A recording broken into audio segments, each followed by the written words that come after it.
Halo, Assalamualaikum warahmatullahi wabarakatuh. Terima kasih untuk yang sudah datang ke channel aku. Kalau belum subscribe, tolong jangan lupa di subscribe, kemudian bunyikan lonceng, dan jangan lupa kasih like serta komentar biar aku makin semangat ya. Penantian dalam cinta, episode 198. Menyesal. Pagi Nina datang ke makam Feni bersama dengan Johan, Randi dan kedua calon mertuanya. Ia duduk di tumpukan tanah kuburan milik Feni. Apa boleh tinggalkan Nina sendiri? Nina menang Johan dan kedua calon mertuanya. Saat ini ia ingin berbicara berdua dengan Feni. Johan dan yang lainnya menganggukkan kepalanya. Kami duduk di bawah pohon itu. Johan menunjukkan pohon besar yang tidak jauh dari kuburan Feni. Iya mas, Nina tersenyum. Aku tinggal ya bu. Randi tersenyum dan kemudian pergi setelah ibunya menganggukkan kepalanya. Maafin Nina yang baru bisa datang sekarang.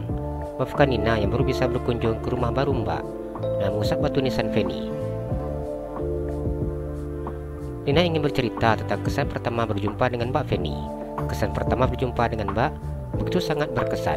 Mbak cantik, baik dan pintar. Mbak juga begitu sangat sabar. Nina sangat kagum dengan hal itu. Namun sayangnya, pertemuan pertama kita menjadi pertemuan terakhir kita. Nina mengusap air matanya. Ia masih teringat ketika berbicara berdua dengan Feni. Setelah berjumpa dengan Feni, Nina sudah ikhlas melihat kebahagiaan mantan suaminya dengan istri pilihan keluarga Johan. Sebenarnya Nina sudah lama ingin kesini, tapi baru sekarang punya kesempatan. Nina yakin Mbak sudah tenang di sana, berkumpul bersama dengan anak-anak yang cantik-cantik. Nina tersenyum. Bila seandainya waktu itu Mbak mau nginap di rumah Nina, mungkin saat ini kita masih bisa bercerita bersama Mbak. Nina tidak menyangka bahwa itu adalah pertemuan pertama dan terakhir kita. Harta yang Mbak wariskan untuk Randi, alhamdulillah sudah diterimanya. Ia berencana membuat masjid untuk Mbak dan adik-adiknya. Nama masjidnya Amera Istiqlal. Ia ingin nama Amera dijadikan nama masjid. Mbak pasti setuju. Nama masjidnya sangat bagus. Kemudian nama yayasannya Bunda Feni. Nama rumah sakit Andini. Nama ini sudah dibuat Randi sendiri. Ia ingin Mbak dan adik-adiknya tetap mendapatkan pahala dari harta yang diwakafkannya. Dia ingin pahala jariah akan mengalir selalu untuk Mbak dan adik-adiknya. Nina mengusap batu nisan yang tertulis nama Feni. Mbak, Nina mohon izin untuk menikah kembali sama Mas Johan. Nina sangat berterima kasih kepada Mbak, karena ternyata Mbak yang sudah memberi petunjuk kepada Mas Johan hingga ia bisa bertemu dengan Nina dan Randi. Mohon doakan kami agar bahagia dan menghabiskan hari tua bersama. Nina tidak akan pernah melupakan Mbak dan akan selalu mendoakan Mbak dan anak-anak Mbak. Bagi Nina, mereka juga anak Nina. Doakan agar acara pernikahan kami berjalan dengan lancar dan pada hambatan yang terjadi. Nina tersenyum dan mencium batu nisan Feni.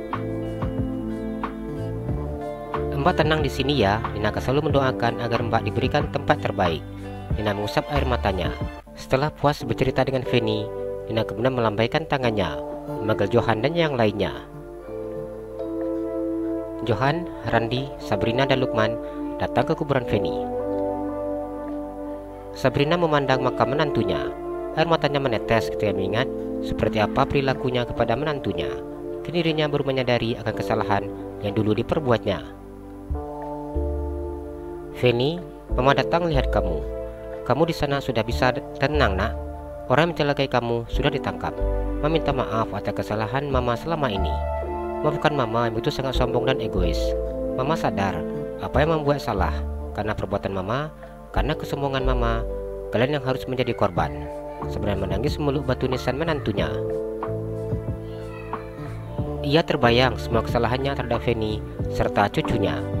Di saat Feni dan Johan mengalami masalah berat dalam keluarganya, sebenarnya justru benci dan menjauhi Johan dan Feni.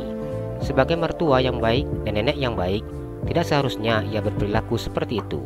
Semestinya ia menguatkan menantunya dan memberikan perhatian yang lebih untuk anak serta cucunya. Sabrina menangis. Bila seandainya dulu dirinya tidak memisahkan Johan dan juga Nina, peristiwa ini tidak akan pernah terjadi dalam keluarganya. Penyesalan hanyalah tinggal penyesalan. Kini dirinya sudah tidak bisa meminta maaf kepada menantu dan juga cucu-cucunya. Sabrina menangis jadi-jadinya di makam menantunya. Lukman duduk di samping istrinya, mengusap punggung Sabrina.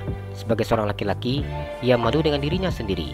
Mereka begitu mengutamakan harga diri, hingga membuat hatinya mati. Lukman meneteskan air mata yang penuh dengan penyesalan. Ia terbayang akan sosok Feni, menantu yang sangat baik dan sempurna. Seperti apapun buruk sikapnya kepada menantunya, tidak pernah Feni berkata kasar dan menceritakan tentang permasalahan ini kepada siapapun. Mas datang lihat kamu. Mas datang bersama dengan Nina. Terima kasih, kamu sudah mau menemui Nina dan meminta maaf untuk Mas. Kami akan menikah kembali. Mas minta agar kamu doakan Mas di sana. Sekarang kamu sudah berkumpul dengan anak-anak kita. Jaga mereka. Mas akan selalu mendoakan kalian di sana. Dan mencium batu nisan istrinya. Begitu banyak kenangan dilewatinya bersama dengan Feni. Begitu banyak cobaan berat yang dihadapinya berdua. Dan sekarang istrinya sudah pergi dengan tenang. Johan mencium bunga mawar merah yang dibawanya. Ia kemudian meletakkan bunga mawar merah itu di bagian atas dekat batu nisan. Randi tersenyum dan mengusap batu nisan Feni. Aku datang mah, bawakan mama mawar putih. Terima kasih untuk harta warisan yang mama kasih ke aku. Insya Allah, aku akan menggunakannya untuk beramal untuk mama dan adik-adik di sana. Randi tersenyum. Setelah kekuburan Feni, Lukman mengunjungi makam Andi dan Amira yang hanya berjarak beberapa kuburan saja. Assalamualaikum, adek, Mas datang. Ini sebuah bunga adek untuk adek. Randi meletakkan bunga mawar putih di kuburan Amira. Tenang di sini adek, ingat jangan nakal lagi. Ia mengusap batu nisan Amira. Setelah di makam Amira, mereka kemudian ke makam Andini bersama-sama. Mas antari adek ke Jakarta, John bertanya ketika menyeret travel bag milik Nina. Sejak semalam, ia selalu membujuk Nina agar mau diantarnya ke bandara, namun Nina tetap menolak. Nina menggelengkan kepalanya.